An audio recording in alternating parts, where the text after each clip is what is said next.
Merci. Plaisir. Et donc là, en fait, oratrice, je dois dire, suivante, une autre sœur intellectuelle à moi, grande amie, mais surtout une personne qui est superbe également en ophtalmogénétique, plus spécifiquement encore également au niveau pédiatrique. C'est le professeur Élise Héon, qui est canadienne francophone, qui est professeur en ophtalmogénétique à l'Université de Toronto au Canada.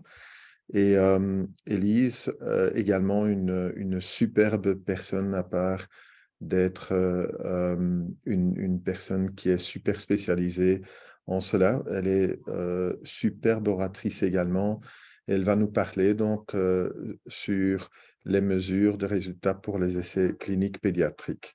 Élise, the floor is yours.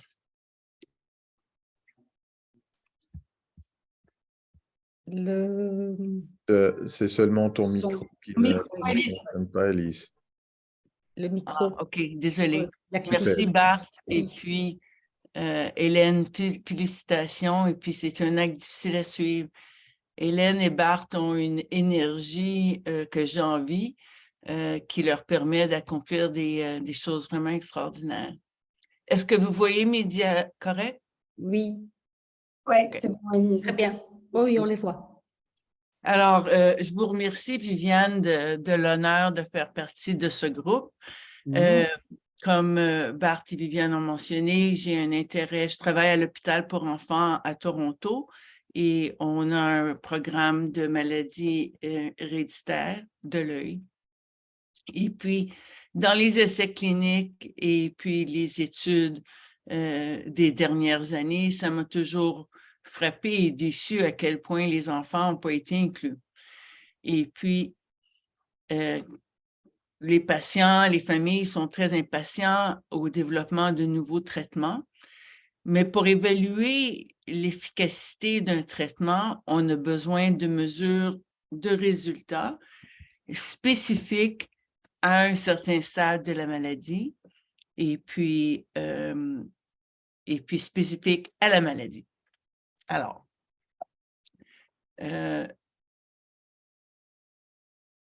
je consulte, on est tous consultants pour de multiples compagnies qui n'affectent pas du tout ma présentation.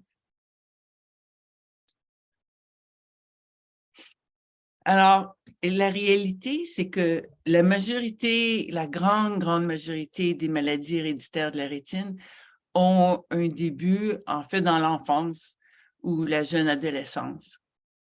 Mais très peu d'enfants sont inclus dans les essais cliniques.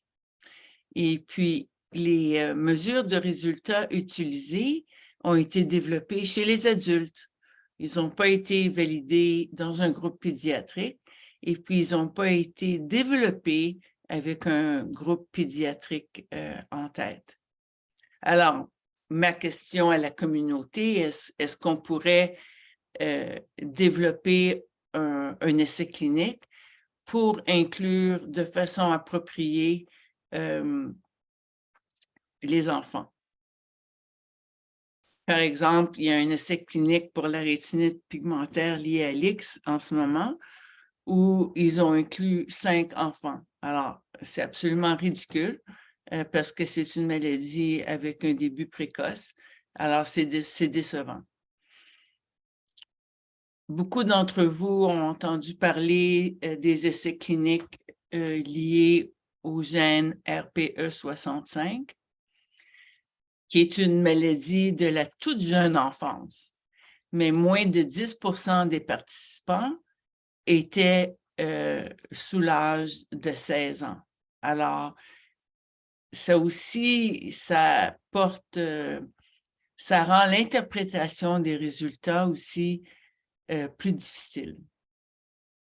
Alors, en général, les essais cliniques pédiatriques représentent 16% de tous les essais cliniques, malgré que 30% de la population mondiale sont des enfants. Il y a un site pour les essais cliniques qui s'appelle clinicaltrials.gov, qui liste tous les essais cliniques. Et puis, à ce site, 12% des essais cliniques sont pédiatriques, alors que 60% du fardeau de la maladie est pédiatrique. Alors, comme les maladies héréditaires de la rétine sont la cause première de la cécité de l'enfance, je pense que ce sujet-là vaut une certaine attention. En clinique ophtalmique, où on a du travail à faire, c'est de développer certains stades de la maladie. On sait que les évaluations répétées deviennent ennuyantes et ennuyeuses, mais c'est très important pour comprendre comment la maladie évolue. C'est en comprenant comment la maladie évolue qu'on peut interpréter une amélioration ou non. Et puis ça, c'est en développant des mesures de résultats.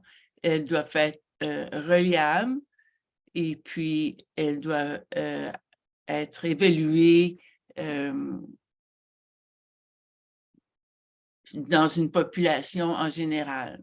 Par exemple, les champs visuels qu'on utilise dans les essais cliniques ne sont pas évalués dans une grande base de données d'enfants. Alors, on inclut les données normatives de l'adulte. Alors, ce qu'on dit, nous, en pédiatrie, c'est que les enfants, ce n'est pas des petits adultes. Et puis, ça, c'est clair à plusieurs niveaux. Ils ont dépendant de leur développement ou de leur environnement, ils ont des différents niveaux de compréhension, de maturité. Ils sont en fait un peu impuissants. Ils ne veulent pas de conflit, ils veulent plaire. Et puis, leur attention est plutôt courte comparée à ce que l'adulte peut faire. Alors, les longs tests, les journées de tests dans les essais cliniques, c'est absolument ridicule. Et puis, les enfants nous disent, oui, je pèse n'importe quoi parce qu'on est fatigué après un certain temps. Aussi, les enfants ne comprennent pas tellement le danger, ils peuvent devenir excités d'une opportunité, mais aussi ils peuvent avoir très peur. Certains enfants, quand on parle d'opération dans l'œil, ils pensent qu'on enlève les yeux et puis ensuite on remet les yeux et puis c'est très stressant pour certains. Et puis pour les traitements systémiques, ça va sans dire que leur habilité le métabolisme des médicaments est différent de celui de l'adulte. Alors, l'Organisation mondiale de la santé a une position que les enfants ont le droit d'avoir accès aux médications essentielles, aux traitements essentiels, et que des considérations éthiques doivent être spécifiques aux enfants. Par exemple, pour qu'un enfant participe dans un essai clinique, l'enfant doit être consentant. En anglais, on appelle ça assent. Je ne sais pas l'équivalent en français, mais les enfants doivent même signer la permission comme quoi ils sont consentants et qu'ils ont compris en quoi comportait la recherche. Alors, ceci est une diapo vraiment trop occupée juste pour me rappeler que c'est une liste de différents essais cliniques, soit en cours ou terminés, où le nombre d'enfants est minimal, alors que même si les inclusions, les critères d'inclusion incluent les enfants, la réalité, c'est que très, très peu d'enfants ont été recrutés dans tous les essais cliniques. Pour une raison qui n'est pas nécessairement claire, parce que les enfants sont capables de faire la majorité des tests quand ils sont au-dessus de 6 ans. De la vision, les couleurs, les contrastes, l'OCT, pour eux, c'est un jeu. Le champ visuel, c'est un petit peu plus difficile. Un champ visuel fiable pour nous va être après l'âge de 7-8 ans. L'ERG, on peut faire l'ERG endormi, alors on peut faire un ERG n'importe quand, mais un ERG éveillé, habituellement à l'âge de 6-7 ans. Et puis le FST un peu plus tard parce que ça demande une coopération. So, qu'est-ce qui est important? C'est que les mesures utilisées actuellement n'ont pas été adaptées à l'enfant, ce qui fait que la reproducibility, je ne sais pas comment dire en français, elle peut être très variable. Alors, il peut y avoir beaucoup de variations lorsqu'un test est répété à 2 intervalles très courts. L'enfant n'a pas toujours la capacité de performer. Alors, je voulais prendre 3 exemples pour faire le point et que vous compreniez comment on regarde les mesures de résultats. Alors, je prends un exemple de l'amorose congénitale de Lebert due à RPE 65, la choroïdérémie et puis la chromatopsie. Alors, dans la phase 3 de l'essai clinique RPE 65, comme j'ai mentionné, très peu d'enfants ont été inclus. Même si on savait que la procédure était sécure, qu'il n'y avait pas d'effets adverses concernant. Et puis, alors à date, comme quand les procédures sont considérées sécures, les enfants devraient être inclus. Je comprends de peut-être pas inclure les enfants dans une phase initiale d'évaluation de la toxicité, malgré qu'il y a des situations particulières où ça serait approprié.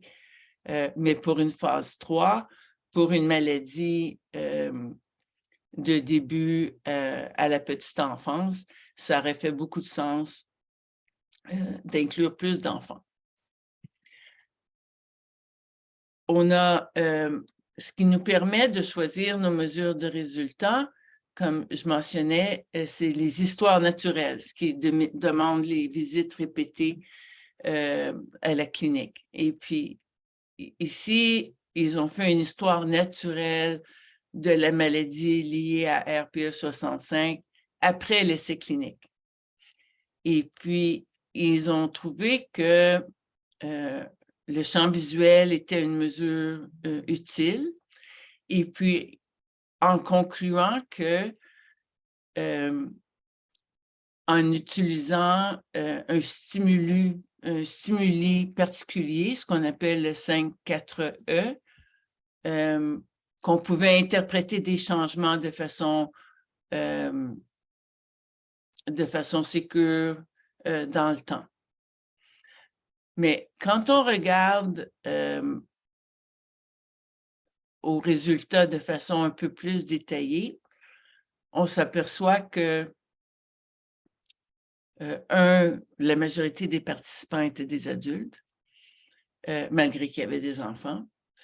Et puis, que la progression, le changement de la sensibilité de la rétine avec le temps à ce stimuli-là est démontrable dans l'adulte, mais pas dans l'enfant. Alors, on voit des changements dans la vie adulte, mais pas dans la petite enfance. Alors que si on prend un stimuli différent, plus petit, qu'on appelle le 3-4E, on voit un changement dans la petite enfance, mais pas dans la vie adulte. Alors, on ne peut pas considérer les enfants comme des adultes et puis leurs mesures de résultats devraient être adaptées à leur stade de la maladie. De façon similaire, on a fait une histoire naturelle de la maladie sur la choroïdérémie et en mesurant l'acuité visuelle des patients. Et puis, on voit que dans les 40 premières années de la vie, l'acuité visuelle ne change pas. Alors que dans la vie adulte où la maladie est avancée, oui, la vision change. Mais dans les essais cliniques de la choroïdérémie, les mesures de résultats choisis incluaient l'acuité visuelle, alors que les patients traités étaient d'un groupe d'âge où, en fait, l'acuité visuelle ne change pas vraiment dans le temps. Alors, c'est difficile de montrer une amélioration. Avec tous les outils qu'on a en clinique, certains phénotypes changent. Et puis, je vais montrer un exemple de la chromatopsie qui affecte le tout petit enfant. C'est congénital, c'est une déficience des cônes où on ne voit pas les couleurs et puis ils sont très photosensibles. De même, l'acuité visuelle dans la chromatopsie, le plus souvent, ne change pas. Alors, ça ne sert à rien de l'avoir comme mesure primaire. Et puis, dans les essais cliniques animaux, c'était les animaux traités très jeunes qui reçoivent le plus de bénéfices. Alors que dans les essais cliniques préliminaires, ils n'ont pas inclus d'enfants. Alors, le problème, c'est que le manque de résultats positifs décourage les investisseurs et puis se retire du support des essais cliniques et puis c'est les patients qui paient. Alors, c'est très important de développer comme un code d'éthique de choisir les mesures de résultats appropriées à l'essai clinique quand tant d'argent est investi dans ces projets-là. Et puis, c'est un exemple ici du même. Alors, qu'est-ce qu'on a appris au cours des années? Aussi, de recruter des enfants dans un essai clinique, ce n'est pas facile. Alors, les enfants n'ont pas la même perspective que l'adulte. Souvent, les enfants, quand ils n'ont jamais bien vu, on a des enfants qui disent « Moi, ça va, hein? Je ne suis pas obligée de rien changer. » Et puis, il faut respecter ça, il faut s'adapter à ça. On ne peut pas assumer, on ne peut pas présumer que tout patient veut un changement. C'est nous qui disons ça, mais il faut comprendre ce que l'enfant ou l'adolescent ou le jeune adulte a besoin. Alors, de recruter les enfants et jeunes adultes dans les essais cliniques, c'est difficile parce que eux, tout ce qu'ils veulent, c'est réussir à l'école, être comme leurs copains. Et puis, c'est difficile à cause du déficit visuel. Et puis, chez le jeune adulte, s'ils sont à l'université ou ils commencent leur emploi, la dernière chose qu'ils veulent faire, c'est passer 100 heures par année à l'hôpital pour faire des tests. Alors, il faut adapter les demandes chez la jeune population en conséquence.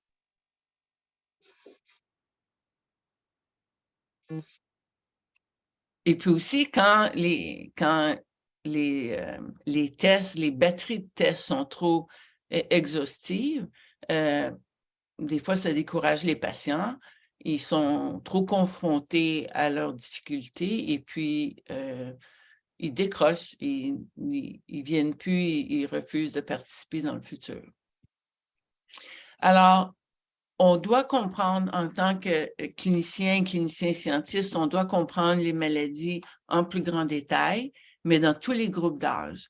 Et puis, on doit comprendre dans quelle mesure de résultat est le plus applicable à la condition d'intérêt. Et puis, on doit s'assurer d'une collaboration extensive pour avoir de plus grands nombres d'un certain groupe d'âge qui permettra une interprétation plus exacte des résultats.